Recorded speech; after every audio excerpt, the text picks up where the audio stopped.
Oh, hello, one person watching, or is it myself?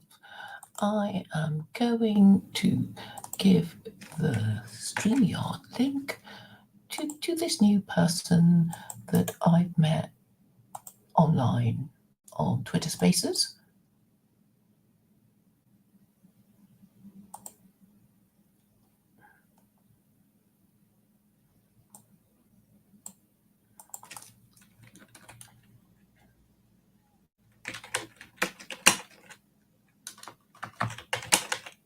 And I hope she will come and introduce herself.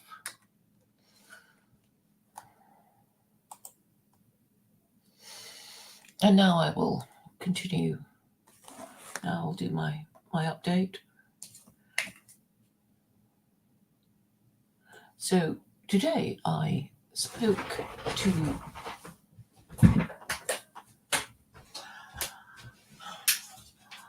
Well, I guess I've been hanging around Twitter Spaces a lot. The quality of the conversation is rather different.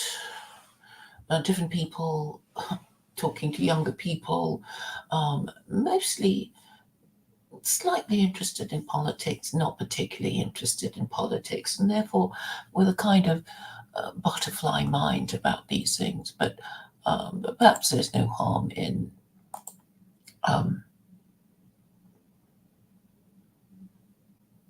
talking about trivial things that are not that much to do with politics.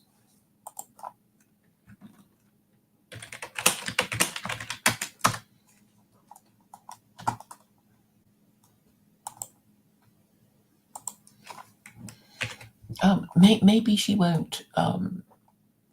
She won't join us because she doesn't think there's.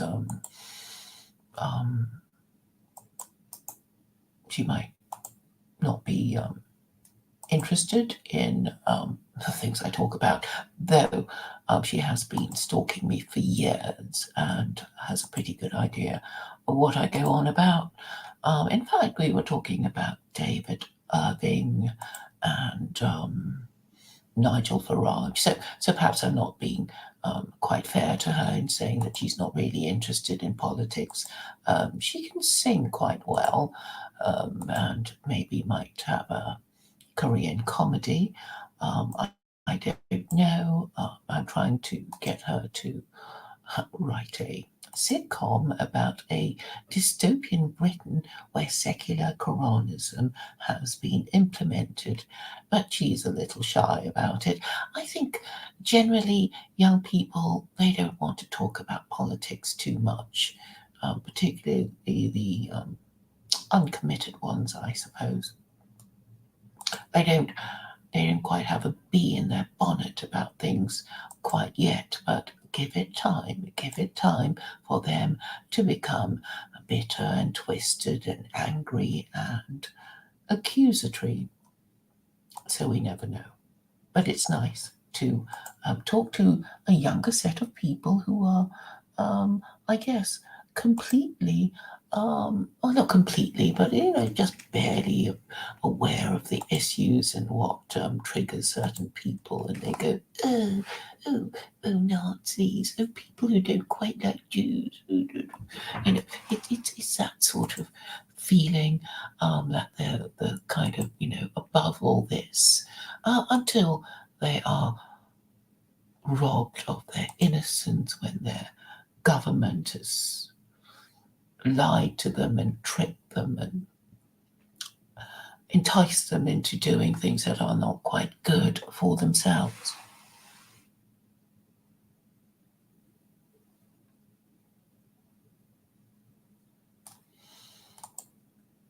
So these people lead quite comfortable lives. They,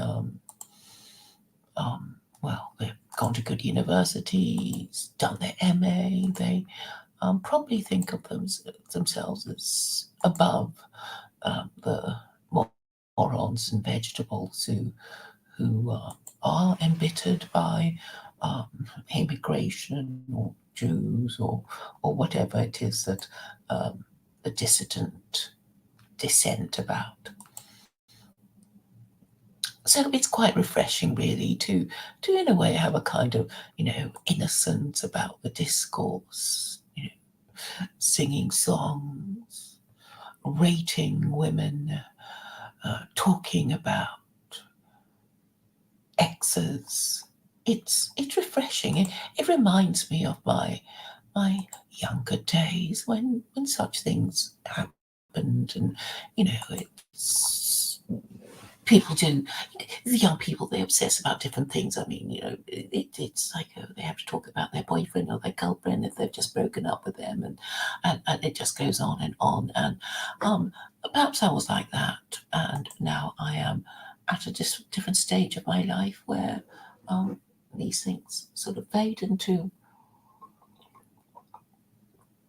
the distance to be um, reignited by other people's um, similar experiences, I suppose. So I am pleased to have met Curious Gazelle, whom I interact with mostly, well, exclusively on Twitter Spaces. I don't know if you go there. Some of you do. I suppose in a way, okay, it's more intimate. You can, as the blurb says, you can take it into the bath. You can take it into the garden. You don't feel that you have to, um, sit at the computer, and that is liberating. And you can take it to bed. Not that you couldn't do that, stream on StreamYard, on YouTube. But there's something more compact about Twitter Spaces. There's no expectation for you to show yourself.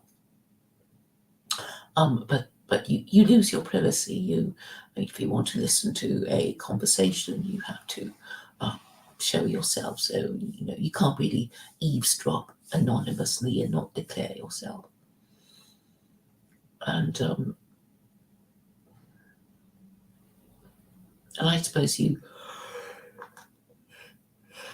interact with people in a slightly different way. So I'm always happy to meet new people and see a different slice of life to the one I'm used to, and obviously on different kinds of social media platforms, you have a different kind of audience, participants, and interaction.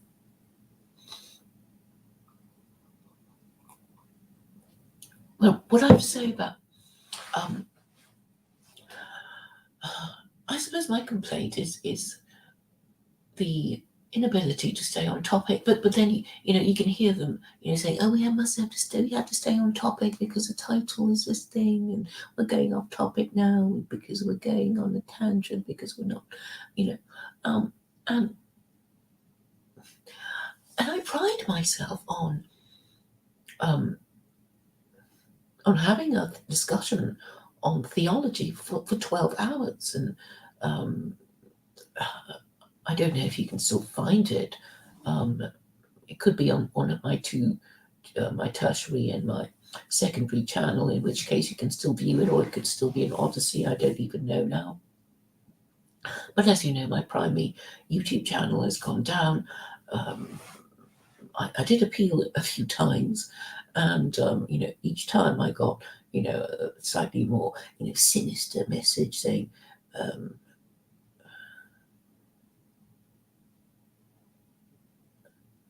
So that YouTube try to give you the impression, like it's not just some random person who determines that your channel doesn't fit in with their community guidelines. They refer you to specialists and people like that, and then they get back to you and say, "Ooh, but we know you're appealing and it means a lot to you, but we have referred your channel to specialists, and it is a regrettable conclusion that your channel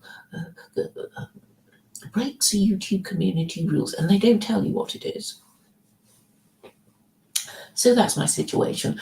I don't think it's that big a deal. I think the branding of secular Quranism is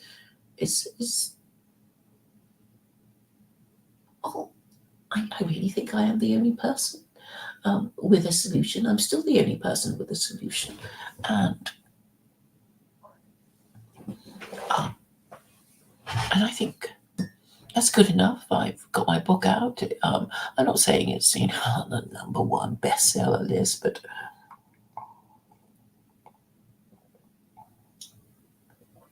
it will have to do. Um, Somebody suggested that I might write another book about another subject,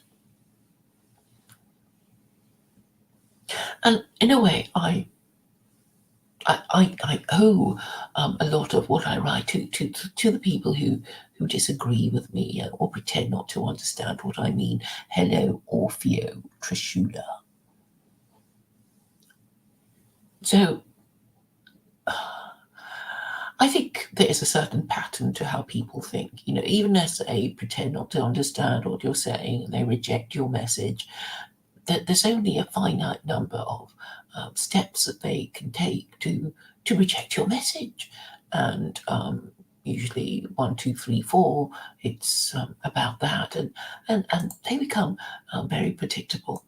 And the fact is, most people, after a while, become very predictable, and and you can work out what they're going to say next, and then they'll get annoyed at you for being able to read their mind. So with many people, eventually you work up their motivations about why they're so obsessed with you and why they're so angry with you and why they can't let it go, because you are the focus of their agitation and their anger. It's like, well, how dare you? How dare you even have a solution? How dare you How dare you promote it? And how dare you promote it for so long? Give it up. You must give it up. You must give it up right now. Or, well, or what are you?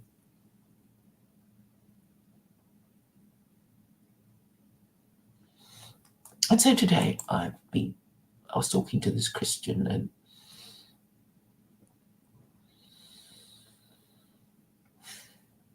and he'd reduced my arguments to comparing propositions.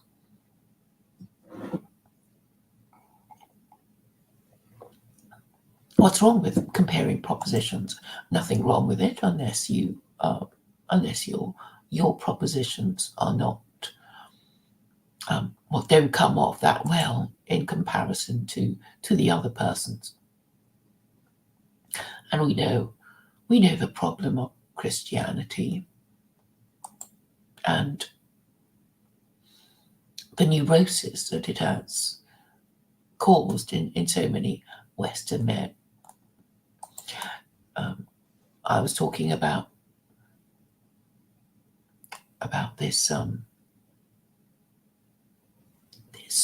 person, this young lady who sings quite well and is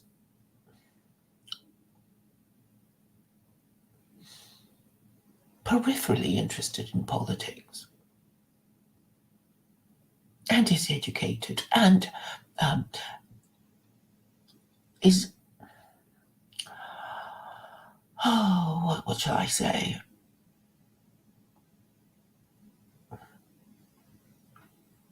About losing one's identity. To be of immigrant stock is to find yourself in a minority position. Now, is it a good thing? Well, obviously, a lot of people don't like being in the minority. It makes them feel insecure, and they wish they wish they were in the majority, and they might be, you know, they might even tell a few lies, pretend to believe in a few things in order to be in the mainstream, because it is uncomfortable being in the minority, especially if you are disliked as a minority.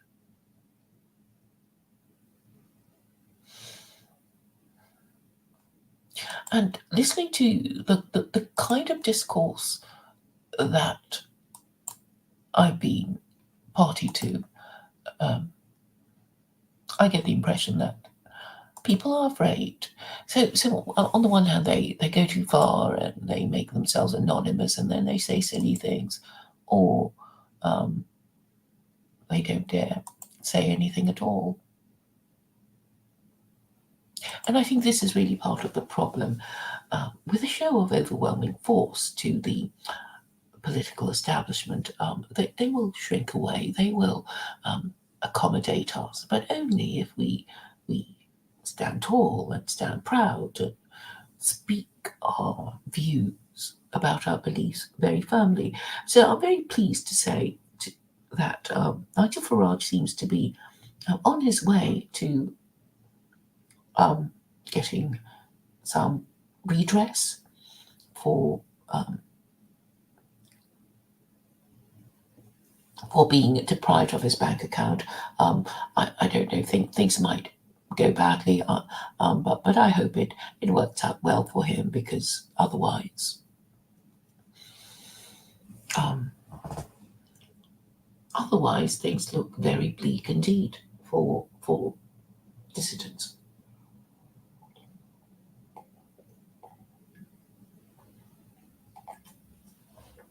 And today I posted a blog post about how to shame unprincipled men. And I think it's quite a good one, because it basically tells you um, what to do, even though most people won't do it. So the problem of degeneracy, as I see it, is that very few men will support the principle of the practice of marriage, and this means that they won't shame sluts, they won't criticize unmarried mothers or fathers, because, well, I suppose everybody knows at least one unmarried parent in their family or friendship circle, so they don't want to offend people. But I'm saying that's a problem, and if you assume, if you accept the proposition that the problem is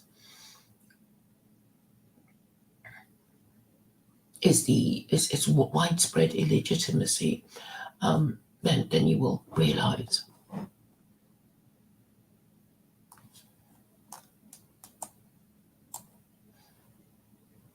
um, and we will realize that the problem is that men refuse to support the practice of marriage, and talk about what is in fact necessary to support the practice of marriage, which is really to treat marriage substitutes, which is, sex before marriage, sex outside marriage, gay sex, as a sexual offence. And this used to be so universal that people took it for granted, and then I guess, over the last 50 years, they thought, well, why not? Why should we have sex? Why shouldn't we have sex before marriage? Why shouldn't we have gay sex? You know, why shouldn't we have any kind of sex that we want? Which is, after all, our bodies are our own, aren't they? And this, of course, conflicts with the principle that we are the slaves of God, which is what actually Jews and Muslims still believe. I mean, they might have a bit of a debate about whether they're servants or slaves, but the principle, I think, is the same. If God is saying, no, your sex organs are mine, and I'm going to tell you with whom you can use your sex organs with. And of course, it's an imposition. I mean, particularly if you're used to the idea of sexual liberation, it's like, well, it would be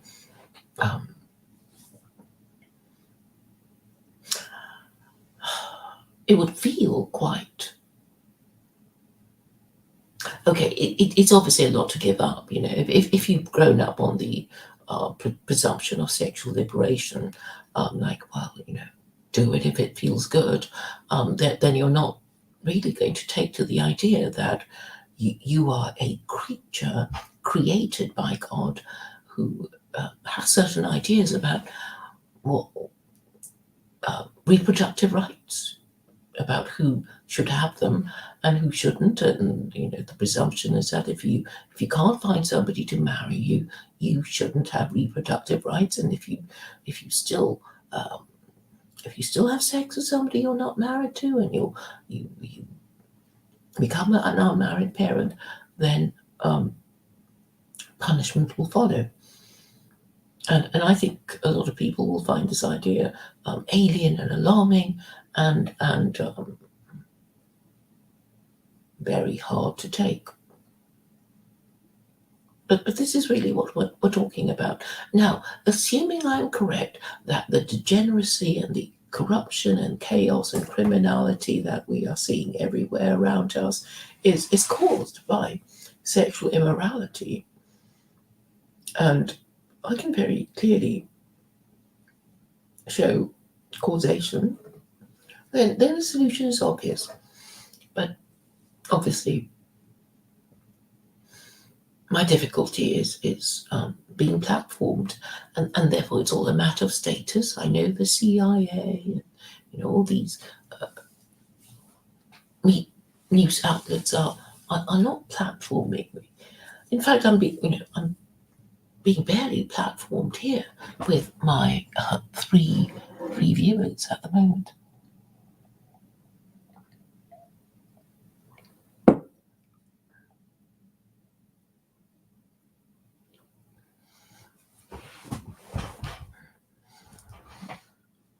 So, on the one hand, I realise I'm saying something, apparently new and alien and alarming, but on the other hand, I believe you already understand what I'm talking about, and I think you already know what I'm saying. You just don't want to hear it. And obviously, it's a big sacrifice, but if it restores our society to good moral order, then I suppose it's worth paying.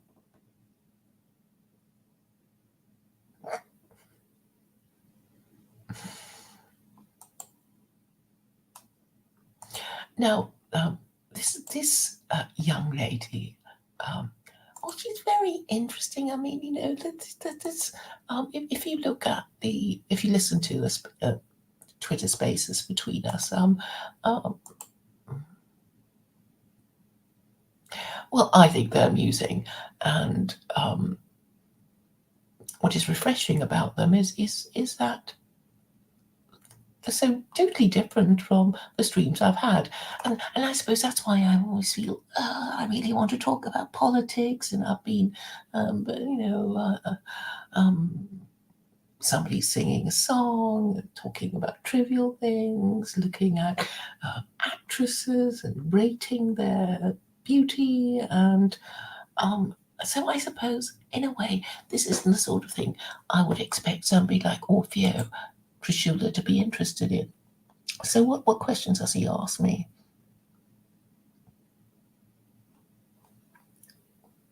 I hope I can understand what he's saying. I remember an age, he says, when men and women were not afraid of both thought, even ironically. Yeah, so they have lost the ability to speak the truth as they see it.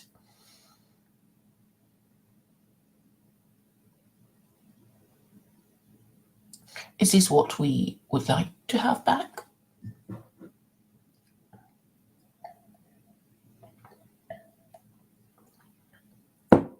And be prepared to make certain sacrifices. We know not what.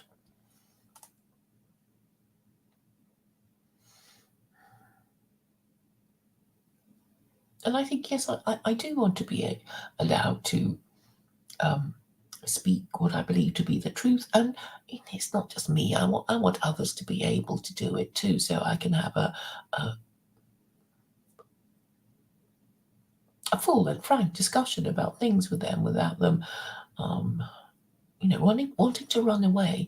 And this is the feeling I get with the middle classes. They don't really want to talk about certain things. Either they don't have sufficient powers of concentration, or they get frightened and they want to make their excuses and leave. Or perhaps, I am being a poor. But maybe they have kind of adopted this thinking of moving swiftly on. They have a list of things they want to talk about, and they just have to go through them.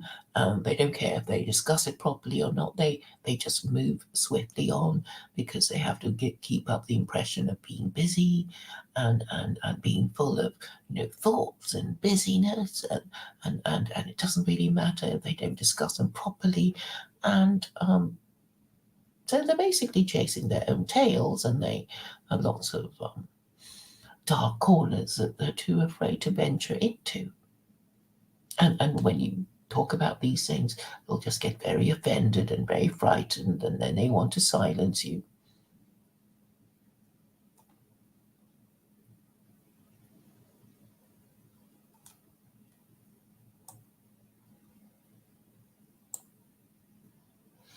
So what is Orfeo saying about my traditionalism? You see, I don't know what he means. Your traditional seems like that past is future to me. See, I don't know. You see, it's very annoying when people talk nonsense.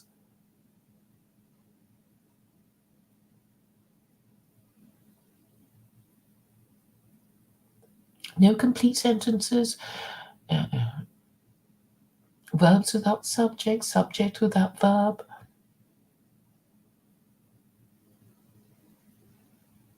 You see, everybody seems afflicted by some kind of learning disability. Now, what am I supposed to make of questions? Yes, I'm interested in the relationship between the secular and the Quranism in your thought, specifically the interface. That's my question. It's like, well, what is your question?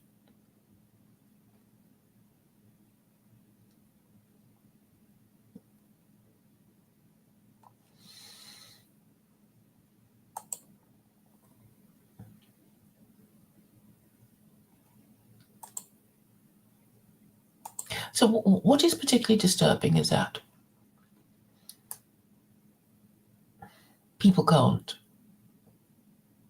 have a conversation that has a beginning and comes to an end. That you raise a subject, you formulate a question, you state the problem, you consider the options, and you come to a decision after analysis. I mean, is it really that hard? But apparently it is. So I don't think anything gets discussed properly. It doesn't get discussed, really in my circles, and I don't think it gets discussed higher up. And I think fundamentally that is the problem. So I don't think that the discussions between members of our ruling classes are any better than the chaotic and shallow discussions that we have in Twitter Spaces and elsewhere. And I think that is the most disturbing thing of all. I mean, I'm not saying that nobody's making any sense. There are many, excellent commentators, but then there is no centralizing organization to say, well, this is the best,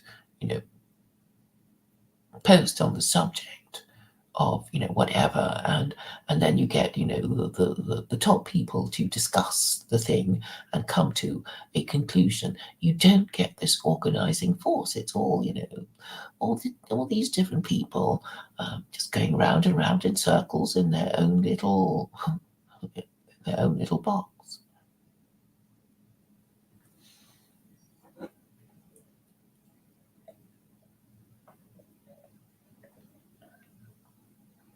And obviously, people are terrified of coming out of their own little boxes because they're afraid of having their feelings hurt and their beliefs challenged. I mean, I don't mind. I really don't mind. So, but now I have the the hide of a rhinoceros, and I'm pleased with that really, because there was a time when my feelings were easily hurt, and now I have the hide of a rhinoceros, uh,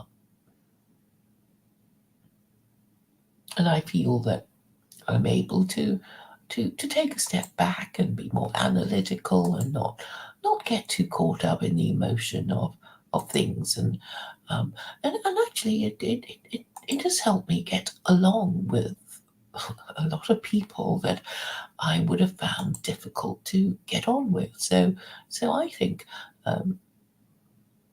my political activism, my desire to transmit my message and ensure that it is understood and remembered and passed on has been helpful in developing my character and making me, I hope, a better person than I otherwise would have been if I had not begun my political activism. So thank you all for listening.